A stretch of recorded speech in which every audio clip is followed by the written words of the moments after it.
Nah, sebelum saya masuk di dalam khotbah berseri kita yang berjudul The Gospel, saya ingin memulainya dengan sebuah artikel yang saya temukan di BBC, ya bbc.com. Ada sesuatu yang menarik bahwa why bad news dominates the headline. Mengapa kabar buruk mendominasi headline surat kabar maupun semua berita yang ada di dunia ini?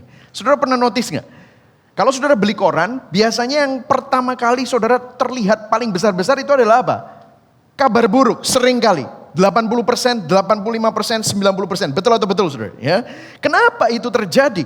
Karena kalau kita perhatikan, kalau saudara nggak usah ngomongin surat kabar, forwardan WA. Kalau saudara bisa jumlah semuanya dan saudara lihat persentasinya, yang kabar buruk sama yang kabar positif, mana yang lebih banyak? Saya tanya.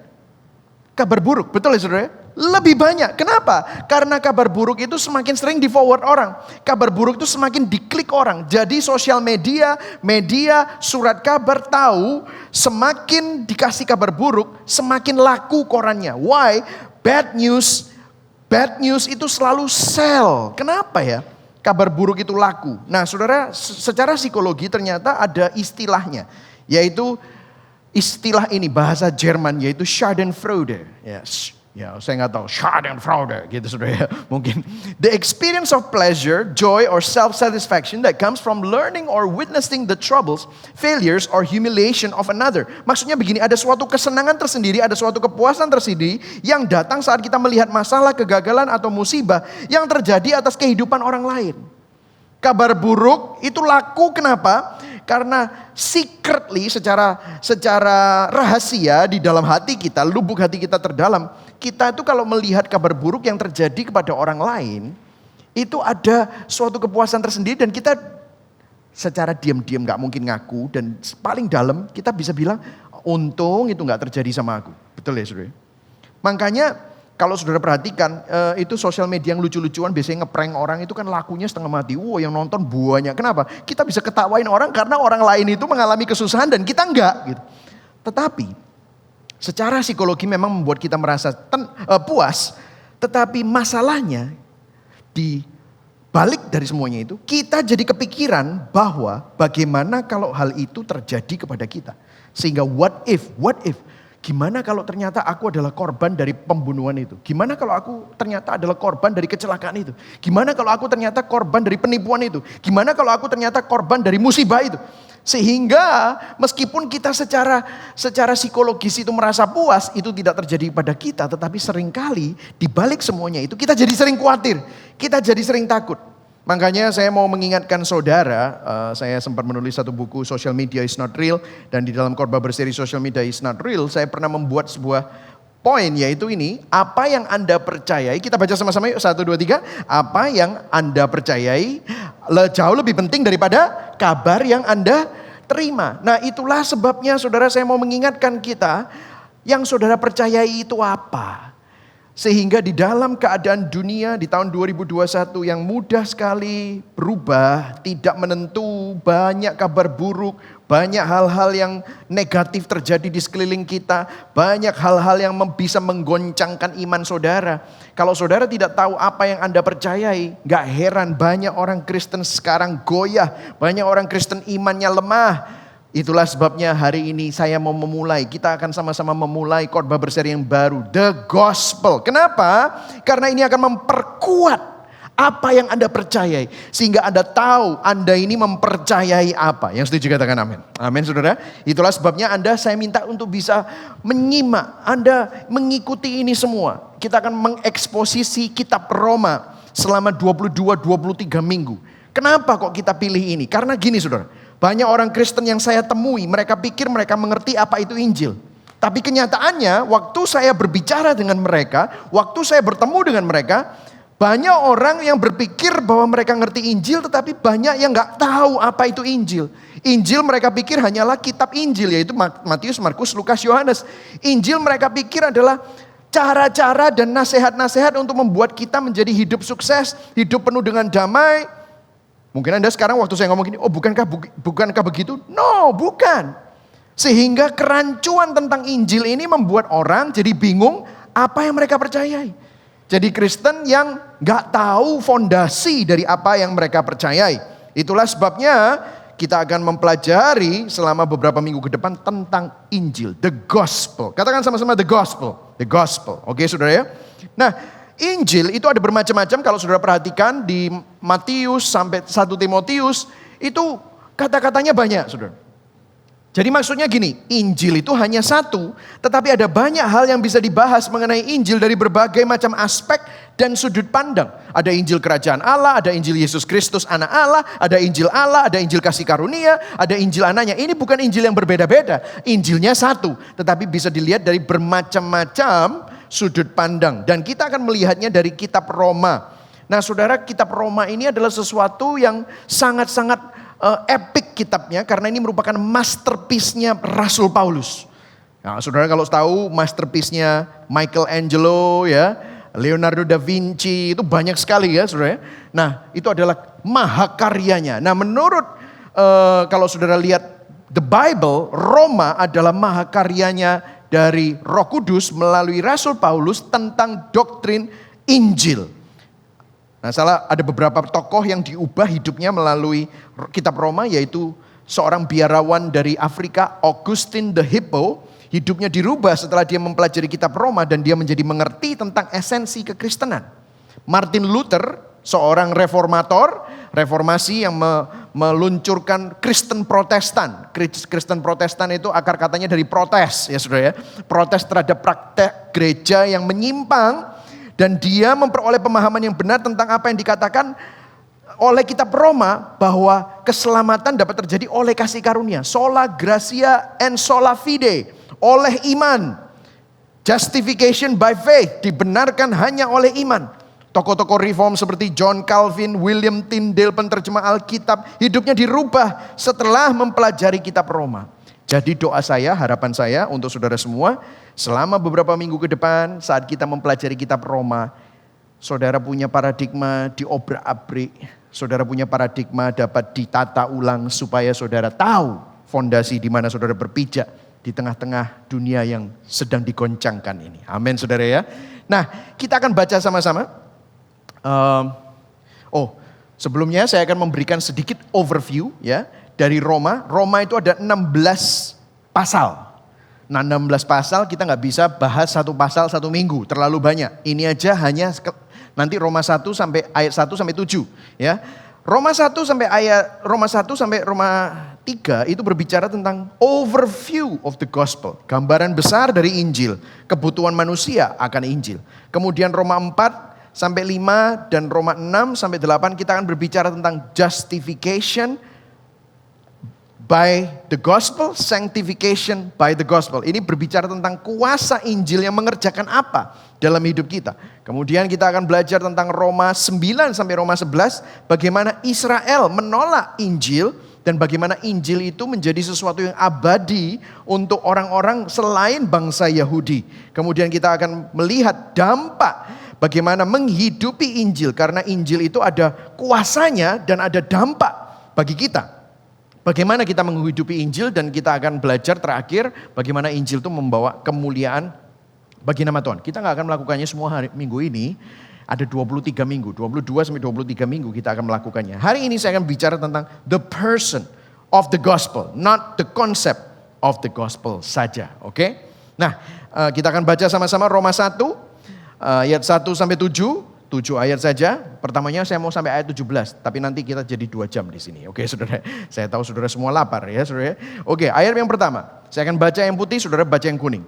Dari Paulus hamba Kristus Yesus yang dipanggil menjadi rasul dan dikuduskan untuk memberitakan Injil Allah. Saudara, Injil itu telah dijanjikannya sebelumnya dengan perantaraan nabi-nabinya dalam kitab-kitab suci. Tentang anaknya yang menurut daging diperanakan dari keturunan Daud. Ayat 4. Dan menurut roh kekudusan dinyatakan oleh kebangkitannya dari antara orang mati bahwa ia adalah anak Allah yang berkuasa, Yesus Kristus Tuhan kita. Ayat 5, dengan perantaraannya kami menerima kasih karunia dan jabatan rasul untuk menuntun semua bangsa supaya mereka percaya dan taat kepada namanya. Ayat 6, kamu juga termasuk di antara mereka. Kamu yang telah dipanggil menjadi milik Kristus. Ayat 7, kepada kamu sekalian yang tinggal di Roma, yang dikasihi Allah, yang dipanggil dan dijadikan orang-orang kudus. Kasih karunia menyertai kamu dan damai sejahtera dari Allah Bapa kita dan dari Tuhan kita, Tuhan Yesus Kristus. Berbahagialah orang yang mendengar firman Tuhan, memelihara dalam hatinya dan melakukannya dalam hidupnya. Nah saudara, sedikit background.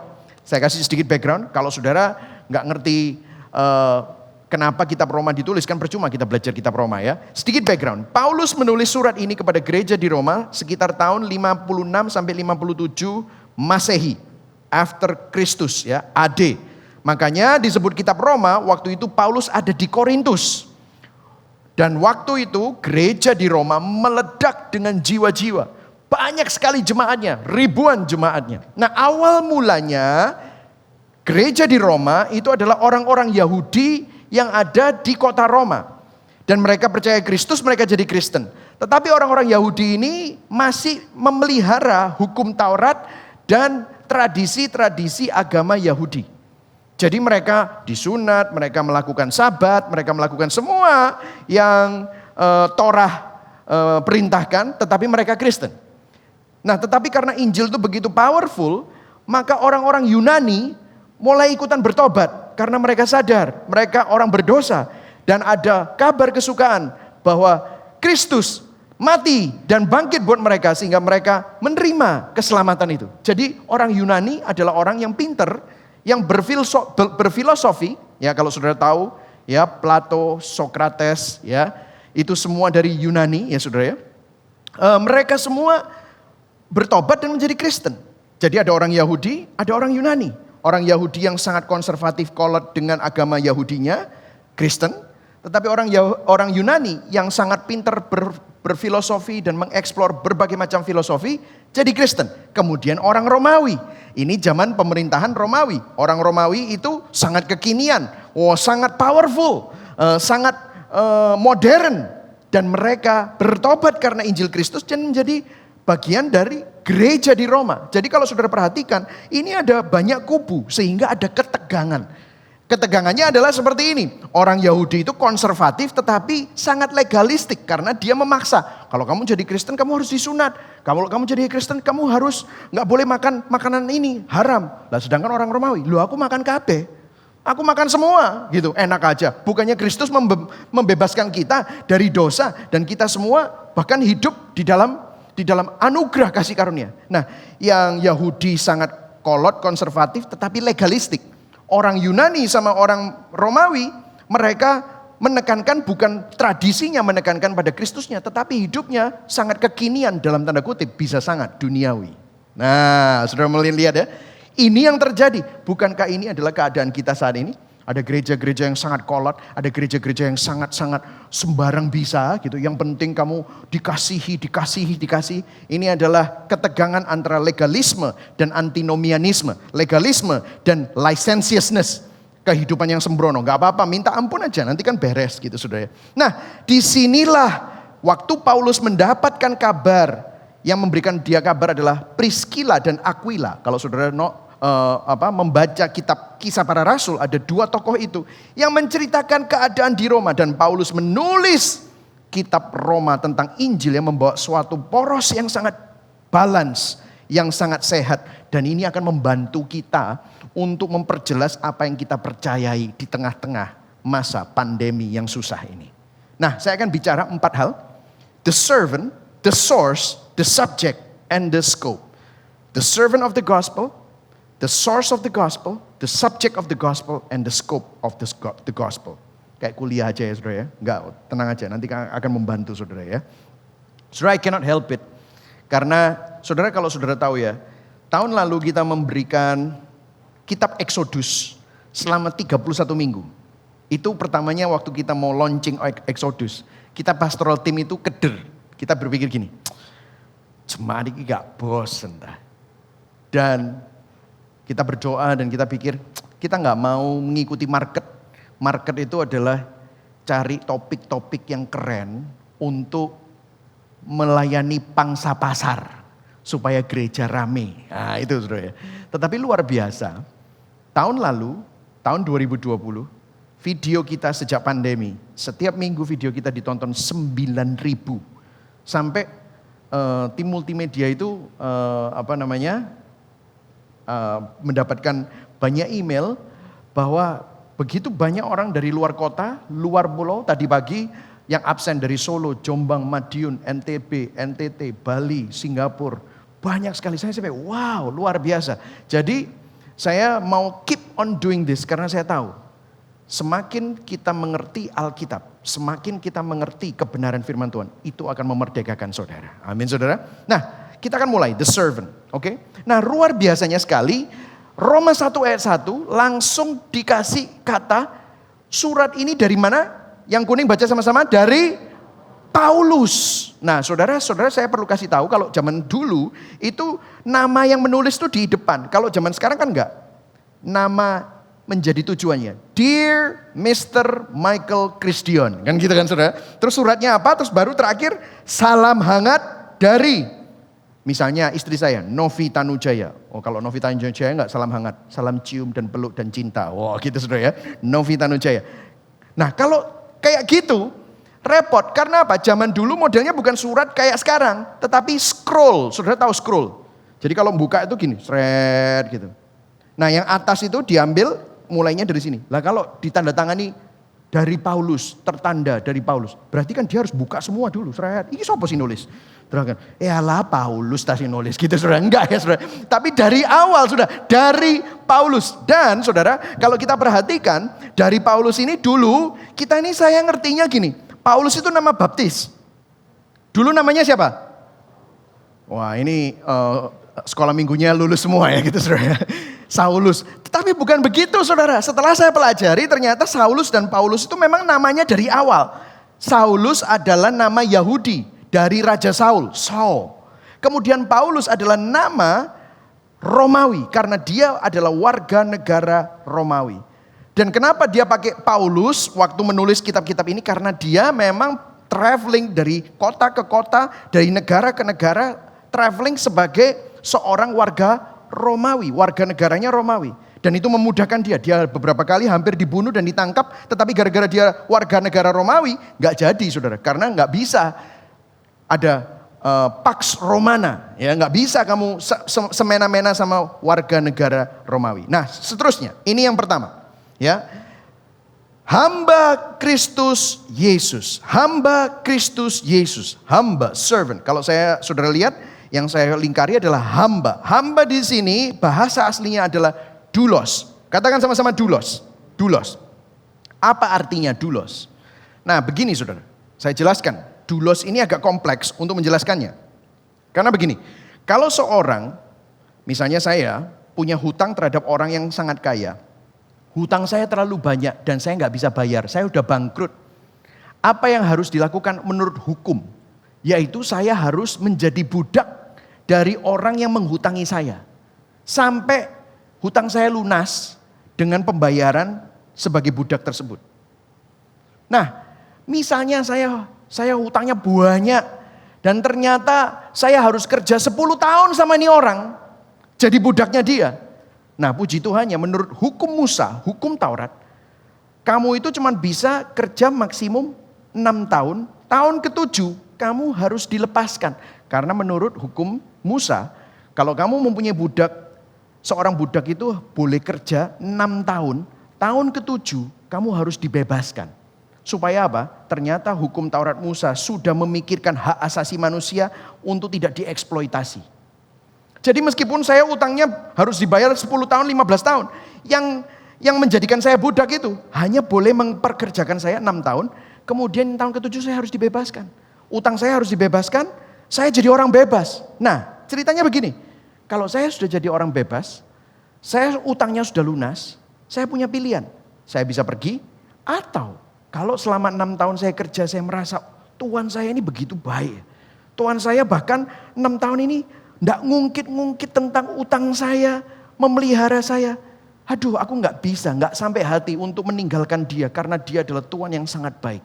Dia membebaskan saya, membayar hutang saya lunas sehingga saya dibebaskan. Saya mau mengabdikan diri saya secara sukarela, tanpa intimidasi, Tanpa paksaan, I want to become, inilah yang namanya doulos. Nangkap saudara? Doulos. Apa yang terjadi? Dia harus pergi ke hakim di pintu kota. Dia bilang, aku mau doulos. Aku dulu budak, tapi sekarang aku orang bebas. Tetapi dengan sukarela, aku akan mengabdikan diriku kepada Tuanku. Aku adalah doulosnya dia.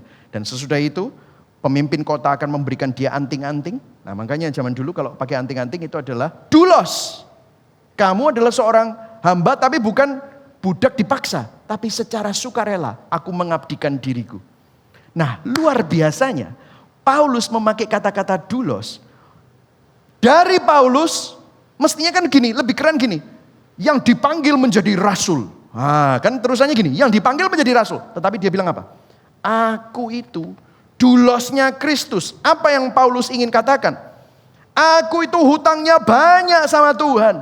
Dosaku terlalu banyak. Aku dulu menangkap orang Kristen, membunuh orang Kristen, menjebloskan orang Kristen ke penjara. Sampai dia ketemu sama Tuhan Yesus. Di dalam perjalanan di kota Damsyik. Di mana Damaskus, dia ketemu dan ada penampakan terang yang sangat luar biasa. Paulus, inilah aku yang engkau aniaya. Inilah aku Yesus yang engkau aniaya. Dan hidupnya berubah. Dia merasa bahwa dia adalah orang berdosa. Hutangnya banyak. Tetapi dengan keadaan Paulus yang berdosa. Dengan keadaan yang menjadi budak dosa. Tuhan menyelamatkan dia. Tuhan membayar lunas hutang Paulus. Maka tanpa paksaan, tanpa intimidasi, Paulus berkata, aku tidak bisa hidup buat diriku sendiri. Tetapi aku menjadi doulosnya Tuhan. Wow. Ini ceritanya Paulus. Doulosnya Tuhan. Nah, dia mestinya mempunyai title seorang rasul. Tetapi rasulnya tidak ditonjolkan. Yang ditonjolkan adalah doulos. Doulosnya Tuhan. Saya mau tanya sama saudara. Bagaimana dengan kita? Apakah saudara itu melayani Tuhan, menjadi doulosnya Tuhan? Atau saudara diselamatkan hanya untuk dirimu sendiri? Saya berdoa supaya melalui ini saudara bisa melihat. Dari detail kecil ini, kita melihat kamu itu hutang dosamu. Gak bisa kamu lunasi. Kamu itu orang yang bejat. Orang yang semestinya dihukum masuk neraka. Tetapi Tuhan membebaskan kamu. Sehingga kamu bukan lagi budak dosa. Kalau saudara gak melayani Tuhan, saudara pasti melayani sesuatu yang lain. Dan bukan hanya dia menjadi doulos. Selanjutnya dia katakan begini. Yang dipanggil menjadi rasul dan dikuduskan untuk memberitakan Injil Allah. Dikuduskan itu bahasa aslinya adalah set apart for. Dikhususkan untuk. Dikhususkan untuk. Jadi Paulus itu bukan cuma hanya diselamatkan dari dunia. Tetapi dia diselamatkan dari dunia untuk dikhususkan hidup bagi sesuatu yang lebih tinggi daripada dunia. Hidup untuk Injil. Nah, bagaimana aplikasinya dengan kita? Saya kasih ilustrasi. Saya mau tanya sama saudara sekarang. Berapa banyak di sini yang masih single, belum menikah? Angkat tangannya, angkat tangan. Angkat tangan tinggi-tinggi. Oke, boleh toleh-toleh ya. Nanti siapa tahu bisa kenalan ya, saudara ya. Oh, tapi enggak boleh bergerumul ya, saudara ya. Terus enggak tahu yang mana. Cuma hanya bisa lihat matanya gitu ya. Nah, siapa yang sudah menikah? Saya pengen lihat tangannya. Yang sudah menikah. Oke. Oh, tadi yang single lebih banyak. Luar biasa hari ini ya.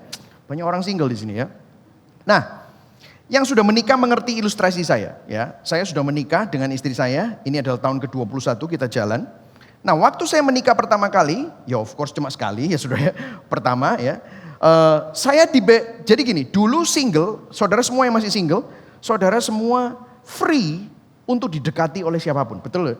Terserah Anda mau tolak atau enggak, ya terserah gitu ya. Tetapi kalau saudara sudah tunangan dan saudara akhirnya akan menikah, ikutan kelas pranikah, apa yang terjadi? Ada suatu eksklusivitas. Anda bukan hanya dipisahkan dari semua orang single, tetapi Anda dipisahkan untuk satu orang yang Anda nikahi, betul atau tidak? Kemarin saya pas goes, saudara, datang ke sebuah kafe, terus di situ nggak ada signal. Saya butuh cek WA, ada wifi. Saya tanya, Pak wifi-nya apa? Passwordnya bilang, kangen mantan. Ujus, parah yo. Mantan kok dikangeni ya, ya saudara repot gini. Nah coba saudara bayangkan, saya sudah nikah sama istri saya. Nah saya tuh dulu nakal saudara ya, saya pernah tinggal di berbagai macam kota di Amerika ya. Saya pernah sekolah dan kerja di beberapa kota. Dan setiap kota, saya jujur aja sama istri saya ada pacar. Ya, dulu hidup lama, oke saudara ya, sudah bertobat. Kalau enggak saya enggak di sini gitu ya, ada pacar. Nah coba bayangkan kalau misalnya saya pergi ke kota tersebut sama istri saya, sudah menikah berapa tahun gitu. Terus tiba-tiba, waduh banyak memori ya. Memori yang bisa apa gitu. Ya memori sama mantan. Gini ya, nanti sore-sore kamu jalan-jalan sendiri ya. Aku tak telepon mantan pacarku, aku tak ngopi-ngopi, mau nostalgia sama dia. Kira-kira istri saya ngomong apa? Saudara kalau misalnya dengar pendeta saudara ngomong kayak gitu gimana? Iki pendeta gendeng, gak iso ya, gitu, gak boleh ya. Enak Kenapa? Karena saya sudah dipisahkan bukan hanya dari semua orang yang single dan saya sudah nikah. Sudah pernah ketemu sama orang yang udah nikah tapi gak pernah tahu bojone sing mana? Pernah ketemu? Loh ini bojone sing mana sih? Gak tahu ketok, gak tahu dijak, gak tahu, gak pernah pergi berdua gitu ya. Yang mana sih istrinya? Gak tahu. Kan aneh kan? Nah, tahukah saudara Paulus bilang gini, aku bukan cuman hanya dipisahkan dari dunia, tetapi aku dipisahkan, set apart untuk dikuduskan untuk Injil, untuk Tuhan, untuk hidupku, untuk kemuliaan Tuhan. Bukan lagi untuk diri kita sendiri, bukan lagi hanya untuk uang. Nah ini sangat-sangat luar biasa. Dari poin servant, saudara harus tahu kenapa ini penting saya beritakan. Karena begini saudara, saya mau tanya sama kita semua, ini juga kalibrasi hati untuk saya. Siapa yang saya layani? Hati kita dikhususkan untuk apa atau siapa? Karena begini saudara, saudara dan saya diciptakan Tuhan untuk menyembah Tuhan. Konfesi Westminster, konfesi Reform Westminster, pertanyaan pertama apa? What is the chief end of man? Apa tujuan akhir, tujuan utama dari seorang manusia? Manusia tujuan hidupnya adalah memuliakan Tuhan dan menikmati Tuhan selama-lamanya. Itu adalah desain kita. Tetapi karena dosa yang terjadi di Taman Eden, maka pencarian kita, penyembahan kita bukan lagi kepada Sang Pencipta, tetapi penyembahan kita kepada ciptaan. Bukan kepada Tuhan pencipta, tetapi kita menjadikan ciptaan menjadi Tuhan. Nah ini repot saudara. Kenapa? Karena kita ini memang dasarnya penyembah. Saya selalu kasih ilustrasi ini. HP ini, iPhone, kalau misalnya ada meja, saya selalu kasih ilustrasi ini dan ilustrasi ini selalu menemplak hati saya. Mejanya itu oklik-oklik. Maaf ya, oklik-oklik itu bahasa Jerman ya saudara ya, oklik-oklik gitu saudara ya. Jadi nggak stabil. Jadi kakinya ada yang nggak sama dengan ketiganya. Makanya nggak stabil. Apa yang terjadi? Saudara perlu ganjel. Biasanya diganjel sama koran, karet, sama tisu. Betul ya saudara? Saudara, wes gak apa-apa wes. iPhone aja tak buat ganjel. Kaya banget, sultan gitu saudara ya. Ya. Tetapi apa yang terjadi? Bisa nggak iPhone ini dipakai untuk jadi ganjel meja? Bisa, tetapi tidak sesuai desainnya. Betul saudara? Terlalu mahal iPhone ini untuk produktif, untuk telepon, untuk internet, ada kalkulatornya, ada sosial medianya, ada Tokopedia-nya, shopping bisa di sini saudara. Ini desainnya tidak sesuai dengan penggunaannya, makanya rusak. Begitu juga hidup saudara. Hidup saudara bisa nggak hidup untuk uang? Bisa, rusak. Hidup saudara bisa nggak hidup untuk dunia? Bisa, rusak. Karena apa? What is the chief end of man? A man's chief end is to glorify God and to enjoy Him forever. Itulah sebabnya. Saya mau tanya sama saudara, siapa yang kita layani? Hati kita dikhususkan untuk apa atau siapa? Kita semua adalah penyembah. Kalau kita tidak melayani Tuhan yang benar, maka kita sebenarnya sedang melayani Tuhan yang palsu. Ada orang bilang, saya nggak nyembah Tuhan. Well, kamu menyembah sesuatu pasti. Kalau kamu tidak menyembah Tuhan yang benar, kamu pasti menyembah berhala, Tuhan palsu. Berapa banyak di sini kita seringkali bilang kita orang Kristen, tetapi pada kenyataannya kita sebenarnya menyembah Tuhan yang palsu. Halo. 1 Korintus 6 ayat 20. Kita baca sama-sama. 1, 2, 3.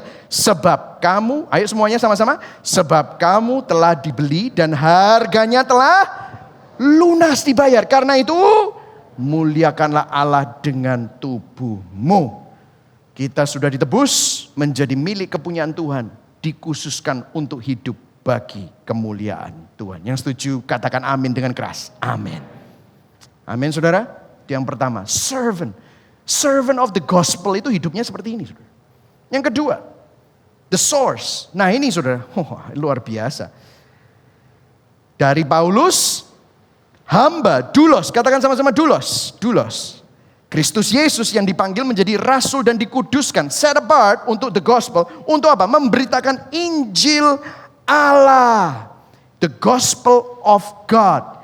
Bahasa aslinya Evangelion. Evangelion itu Evangelion, good news. Gospel itu adalah kata-kata bahasa Inggris kuno Saxon yang namanya Godspell. Godspell, gospel. Artinya good news, God's good story. Ya, God's good story itu artinya cerita indahnya Tuhan. Nah, saya kasih contoh ya. Apa gospel ini?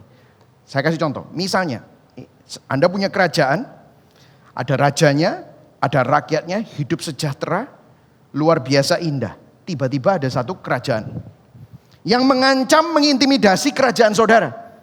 Menyerang dan memberikan sebuah ancaman untuk menghancurkan kerajaan saudara. Apa yang terjadi? Sang raja dengan tentaranya, mereka melihat ada sebuah ancaman dari kerajaan lain.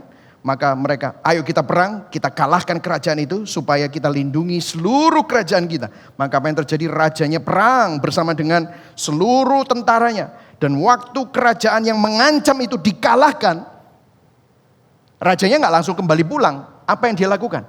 Dia mengirim utusan, dia mengirim herald, pemberita. Herald itu bahasa Inggrisnya, bahasa Indonesia pemberita. Herald. Untuk membawa apa? Kabar kemenangan, kabar baik. Untuk pulang ke kerajaannya. Hei, raja kita sudah menang. Inilah yang namanya gospel. Nangkap saudara? Jadi gospel itu bukan gimana caranya kita menang. Bukan. Gospel itu bicara kita sudah menang. Gospel bukan good advice. Tetapi gospel adalah good news. Yang setuju katakan amin. Tim Keller berkata gini, the gospel is good news, not good advice. Advice itu adalah what we should do. Apa yang harus kita lakukan. News adalah laporan apa yang sudah dilakukan untuk kita. Wow, beda banget ya saudara. That is the gospel. Kalau gospel ngomongnya it is finished. Makanya Yesus waktu di atas kayu salib dia berkata apa? Sudah selesai. Apa yang sudah selesai? Dia gak bilang gini, aku sudah bayar DP. Semua yang percaya sama aku teruskanlah cicilanmu. Gak gitu loh saudara. Dia udah bilang apa? Lunas. It is done. Kamu gak usah bayar apa-apa. Aku yang bayar. That is the gospel. Advice, agama, kamu harus lakukan. Harus lakukan ini. Supaya kamu dapat itu. Kamu harus lakukan ini. Supaya kamu dapat itu. Ini. Harus kamu lakukan semua. Itu do. Tapi the gospel it's done. Katakan sama-sama done. It's done. Amin saudara. Inilah esensi Injil. Injil bukan tentang apa yang harus kamu lakukan dan apa yang tidak boleh kamu lakukan. Itu agama. Tetapi Injil apa yang sudah Tuhan selesaikan buat kita semua. Itulah sebabnya agama apa yang manusia lakukan untuk Tuhan. Gospel apa yang Tuhan sudah lakukan untuk kita. Jadi begini saudara, bahasanya. Kalau saudara perhatikan, tadi waktu kita memberi persembahan, kita memberi bukan supaya, ayo semuanya yang sudah di Gibeon lama, kita memberi bukan supaya diberkati, tetapi karena sudah diberkati. Nah, kalau agama bilang gini, kamu harus memberi supaya diberkati. Kamu harus cinta Tuhan supaya Tuhan cinta kamu. Kamu harus setia supaya kesetiaan Tuhan untuk kamu. Itu agama. Itu bukan Alkitab. The gospel is not about that. Agama selalu ngomong kamu harus supaya. Tetapi kalau the gospel, Tuhan sudah mengampuni, maka kamu bisa mengampuni orang lain. Amin saudara. Tuhan sudah mengasihi kamu meskipun kamu tidak layak dikasihi. Makanya kamu bisa mengasihi bahkan musuhmu kamu kasihi. Tuhan sudah memberkati kamu bukan hanya dengan pemeliharaan secara fisik, jasmani, sandang, pangan, papan. Tetapi memelihara, menyelamatkan kamu, memberkati kamu dengan keselamatan kekal. Maka kalau kamu pelit, gak ngerti kamu. Kalau Tuhan sudah memberkati kamu, Tuhan sudah menyelamatkan kamu, maka kamu juga akan memberkati orang lain. Hidup penuh dengan kemurahan hati. Yang setuju katakan amin. Jadi bahasanya kalau gospel, Tuhan sudah, maka kita bisa. Amin. Ayo ulangi yuk. Tuhan sudah, katakan sama-sama, Tuhan sudah, maka kita bisa. Tuhan lebih dulu, katakan sama-sama, Tuhan lebih dulu, maka kita dimampukan. Ayo sama-sama katakan, maka kita dimampukan. Itu gospel. Kalau agama, saya harus supaya Tuhan. Ini beda saudara. Disinilah done, it's done. Bukan lagi cicilan yang saudara lakukan. Bukan lagi DP yang Tuhan lakukan. Tetapi finish. Tadi sudah bilang apa? 1 Korintus 6 ayat 20. Hargamu sudah apa? Lunas. Katakan sama-sama, saya lunas. Katakan pada kanan kirimu, kamu udah lunas belum? Amin saudara. Ya. Jadi the source, ini source-nya apa? Sumbernya Paulus ini apa? Injil. Jadi saudara, saya mau berdoa kepada kita semua. Saya berdoa supaya kita semua sadar. Di tengah-tengah masa yang penuh dengan ketidakpastian. Begitu ancaman COVID, bahkan ancaman untuk diri kita. Kesehatan kita, bahkan nyawa kita.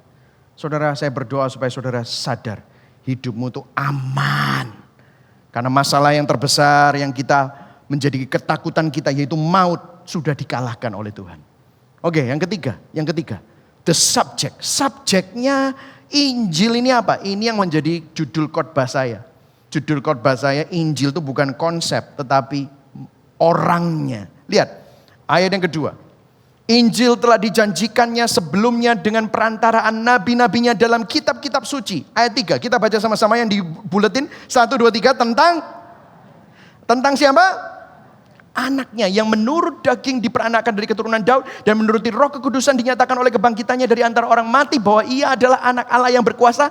Yesus Kristus Tuhan kita. Jadi begini saudara, the gospel is a good news about God's redemption through Jesus Christ. Injil adalah kabar baik tentang penebusan Tuhan melalui Yesus Kristus. Injil itu adalah tentang Yesus. Nah, Yesus pernah ngomong gini sama orang-orang Farisi. Orang-orang Farisi itu kan jago Alkitab ya, jago Torah.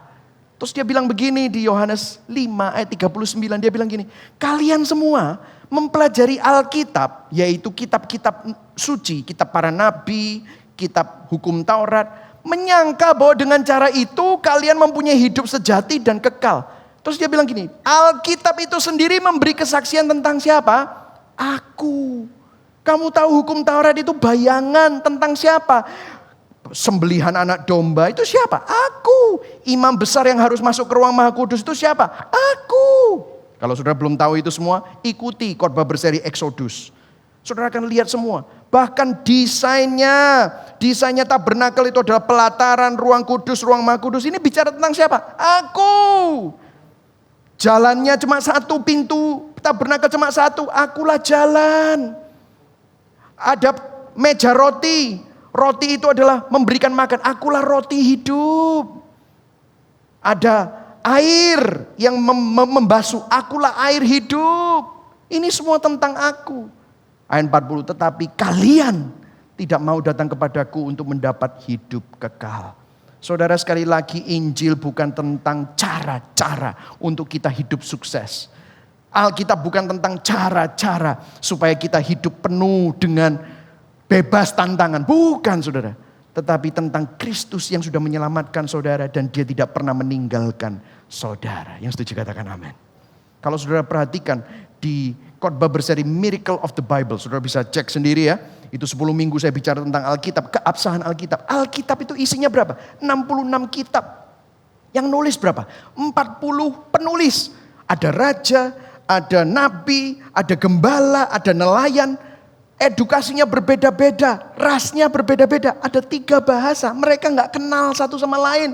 Ditulis di 3 benua, ditulis di 13 negara. Kurun waktunya 1500 tahun. Ngomongin tentang apa? Ini loh yang diomongin. Menjadi kesatuan mahakarya, satu tema sentral. Mengenai karakter dan sifat Allah. Rencana penebusannya bagi umat manusia. Nggak berkontradiksi, semuanya mengerucut kepada siapa? Yesus Kristus. The gospel is about Jesus Christ. Yang setuju katakan amin. Kebenaran itu bukan teori, kebenaran itu adalah pribadi. Kebenaran itu bukan sesuatu yang dipelajari, tetapi kebenaran itu adalah seseorang yang perlu dikenal. Saudara kenal gak sama Yesus Kristus? Kalau saudara kenal, maka saudara akan mempunyai relasi. Ada sebuah cerita di Lukas, bagaimana waktu Yesus mati di atas kayu salib, ada 2 murid yang putus asa, tidak disebutkan namanya, tapi mereka pergi ke Emmaus. Masih ingat ceritanya saudara? 2 murid Emmaus.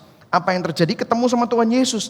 Saking galaunya nggak bisa melihat Tuhan. Saya mau tanya sama saudara, berapa banyak di sini yang kita galau karena pandemi sampai nggak bisa melihat kebaikan Tuhan? Itu lumrah saudara. Memang itu manusiawi. Tetapi ada ceritanya di Alkitab. Terus kemudian ketemu sama Yesus. Apa yang Yesus lakukan? Yang Yesus lakukan adalah ini. Lalu Yesus menjelaskan kepada mereka apa yang tertulis tentang siapa? Dirinya. Di dalam apa? Seluruh kitab suci. Pada saat itu belum ada perjanjian baru. Belum ada Matius, Markus, Lukas, Yohanes. Belum ada. Surat Kolose, Galatia. Belum ada. Wong ini Yesus masih hidup kok. Baru bangkit. Jadi cuma ada apa? Kitab para nabi. Perjanjian lama itu loh semua. Ya, Tanak. Ya, Tanak itu Torah, Nevim, Ketuvim. Ya. Kalau sudah nggak ngerti ini, sudah bisa ikut Miracle of the Bible. Saudara kalau ikutin khotbah-khotbah berseri Gibeon, pasti seperti orang sekolah Alkitab. Pasti. Ya saudara. Nah, dia di dalam seluruh Alkitab, mulai dari kitab-kitab Musa, Torah, segala kitab nabi-nabi. Nevim, Ketuvim, semuanya. Tentang siapa? Tentang dirinya, yaitu Yesus. Waktu Yesus pergi, terus dia langsung, bukankah roh kita berkobar-kobar? Waktu dia cerita tentang itu. Yes.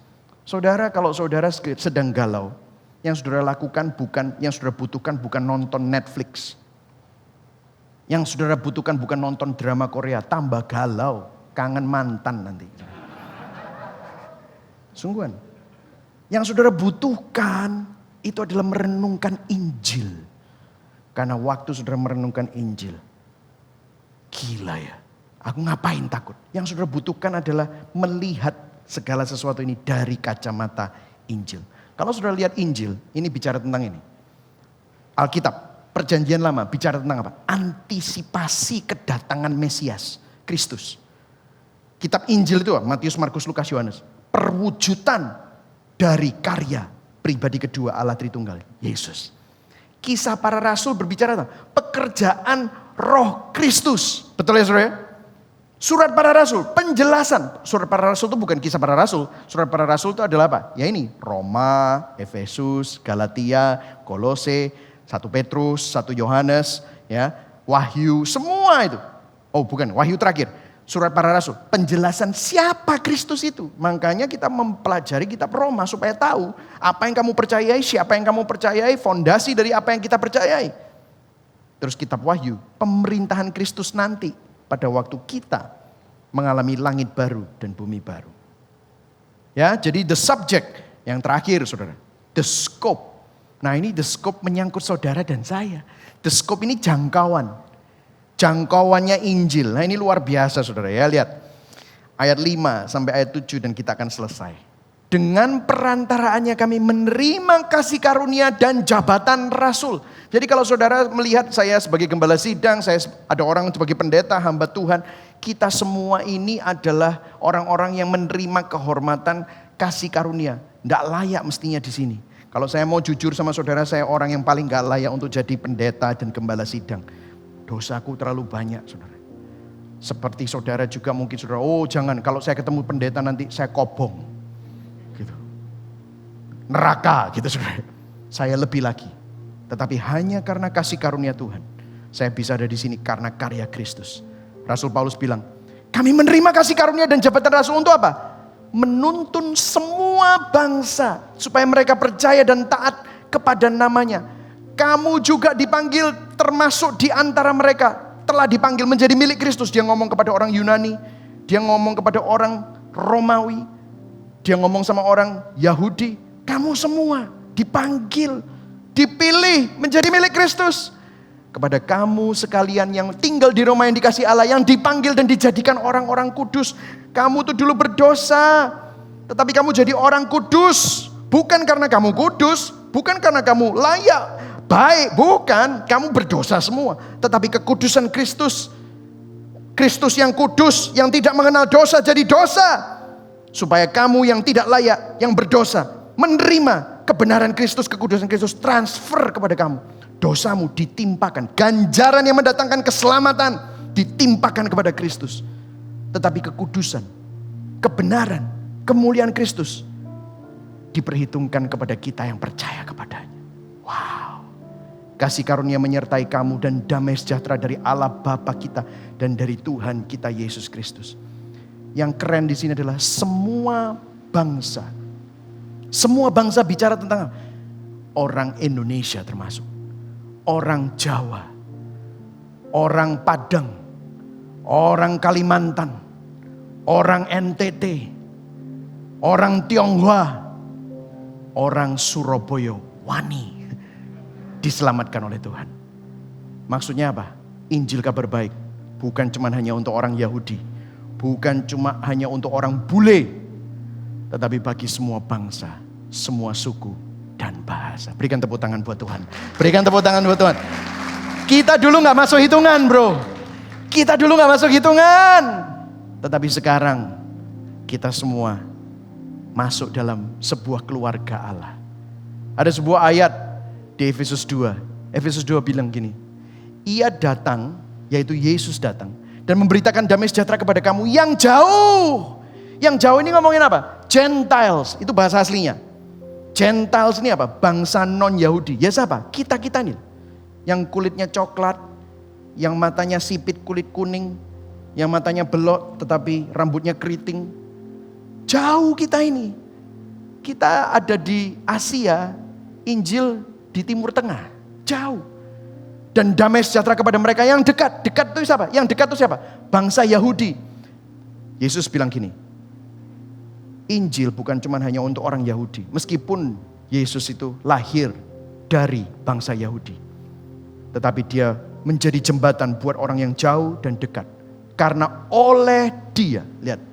Karena oleh dia, kita baca ayat 18 sama-sama, 1, 2, 3. Karena oleh dia, kita kedua pihak dalam satu roh beroleh apa? Jalan masuk kepada Bapa. Ayat 19 kita baca yang keras sama-sama. Demikianlah kamu bukan lagi orang asing dan pendatang, melainkan kawan sewarga dari orang-orang kudus dan anggota-anggota keluarga Allah. Come on, berikan tepuk tangan buat Tuhan. Wow! This is the gospel. The gospel itu bukan tentang orang-orang hebat. Tetapi dulos, orang yang banyak hutangnya dibayar lunas oleh Tuhan. Bukan orang yang layak. Orang yang separated, dipisahkan, dikhususkan. Bukan untuk hidup bagi dunia. Tetapi hidup bagi kemuliaan Tuhan. Kita semua adalah penyembah. Subjeknya siapa? Bukan yang lain, bukan kesuksesan, bukan berkat. Tetapi Yesus Kristus. Dia namanya Immanuel, tidak pernah meninggalkan saudara. Implikasinya apa? Bahkan COVID-19 tidak bisa memisahkan kita dari kasih Kristus. Bahkan ancaman maut dari pneumonia, dari COVID-19, kanker, tumor atau apapun tidak bisa memisahkan kita dari kasih Kristus. Bahkan kematian pun. Saudara, saya baru dapat kabar duka salah satu dari teman yang sering datang ke Gibeon kebaktian sore. Beliau baru dipanggil Tuhan. 2 hari yang lalu saya sampai sempat message dan saya sempat doakan dia. Aduh, sedih saudara kita. Tapi saya tahu, bahkan di tengah kedukaan saya perlu bersuka cita. Kenapa? Penderitaannya di dunia sudah selesai karena kematian bukan akhir. Kematian adalah pintu yang akan membukakan kita kepada kehidupan yang jauh lebih baik. Dengan tubuh kemuliaan. Satu hari kita akan ketemu lagi di langit baru, bumi baru. Kenapa kita harus mengalami semua kesedihan dan kedukaan ini?